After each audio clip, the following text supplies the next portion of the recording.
इयत्ता तिसरी बालभारती 17वी कविता रानपाखरा या कवितेचे संपूर्ण स्वाध्याय आपण पाहणार आहोत। प्रश्न पहिला, कवितेच्या ओळीत शेवटचे अक्षर सारखे असणारे शब्द लिहा। अ घरा, उत्तर आहे खरा। आ त्यावरी गोजिरी।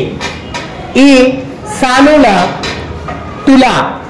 ई भास्कर म्हणजे सुस्वर। प्रश्न दुसरा, खालील गोष्टींचे वर्णन करणारे कवितेतील शब्द लिहा। उदाहरणार्थ, शरीर निळसर। अ डोळे सतेज। आ पाय चिमुकले। ई पंख चिमुकले। ई देह सानुला। उ आभाळ अफाट। उ गाणे सुस्वर। प्रश्न तिसरा, एका वाक्यात उत्तरे लिहा। अ कवितेतील मुलगी रोज सकाळी कोणाला घरी बोलावते? उत्तर आहे कवितेतील मुलगी रोज सकाळी रानपाखराला घरी बोलावते। आ रानपाखराचे डोळे कसे आहेत? उत्तर रानपाखराचे डोळे चमचमणाऱ्या गोजिरी रत्नासारखे आहेत। ई रानपाखराचा चिमुकला देह बघून कवितेतल्या मुलीला कोणता प्रश्न पडला आहे? उत्तर रानपाखराचा चिमुकला देह बघून कवितेतील मुलीला अफाट आभाळात रानपाखराला कसे उडता येते असा प्रश्न पडला आहे। ई सूर्य डोंगर चढून वर कधी येतो? उत्तर रात्र संपताच सूर्य डोंगर चढून वर येतो। उ कवितेतील मुलीला रानपाखरा बरोबर कोठे जायचे आहे? उत्तर कवितेतील मुलीला रानपाखरा बरोबर रानपाखराच्या घरी जायचे आहे। उ कवितेतील मुलीला भेटायला कोण येणार आहे? उत्तर कवितेतील मुलीला रानपाखराची आई व सूर्य भेटायला येणार आहे। ए कवितेतल्या मुलीला मज्जा केव्हा येईल असे वाटते? उत्तर जेव्हा रानपाखराची आई व सूर्य भेटायला येतील तेव्हा कवितेतील मुलीला मज्जा वाटेल। प्रश्न चौथा, कोणाला म्हटले आहे ते लिहा। अ जीवाचा मित्र। कोणाला म्हटले आहे? रानपाखराला। जीवाचा मित्र रानपाखरू।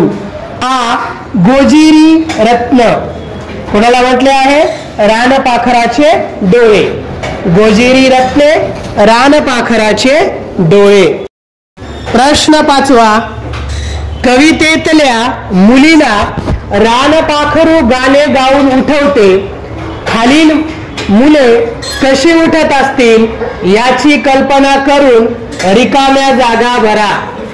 उदाहरणार्थ, रेशमाला तिची आई उठवते। ती रेशमा उठ लवकर अशा हाका मारून उठवते। तर आपल्याला खाली दिलेल्या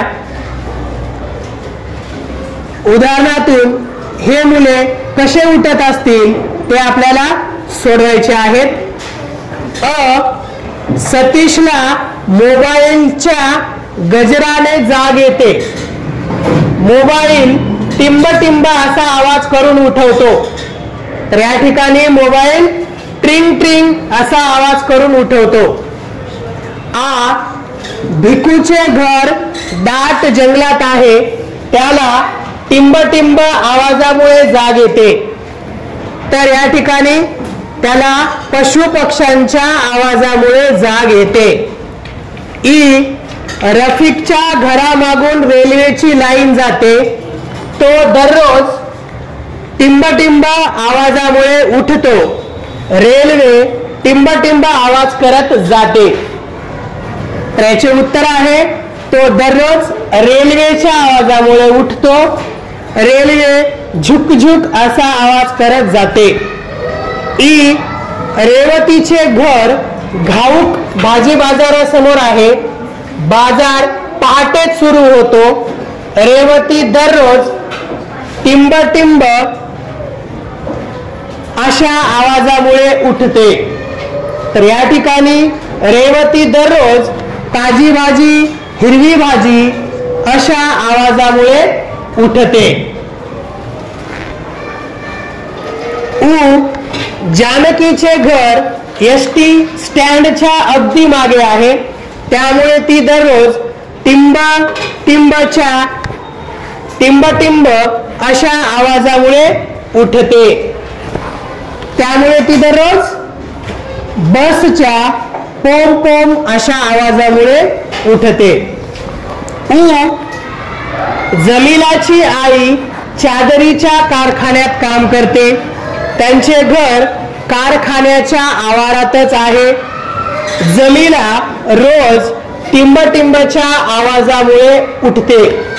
तर या ठिकाणी जमीला रोज भोंग्याच्या आवाजामुळे जाग येते. दिनेशचे बाबा नगरपालिकेच्या बागेचे रखवालदार आहेत, बागेच्या एका कोपऱ्यातच त्यांचे घर आहे. दिनेशला रोज टिंबच्या किलबिल अशा आवाजामुळे जाग येते. तर दिनेशला रोज पक्ष्यांच्या किलबिल अशा आवाजामुळे जाग येते.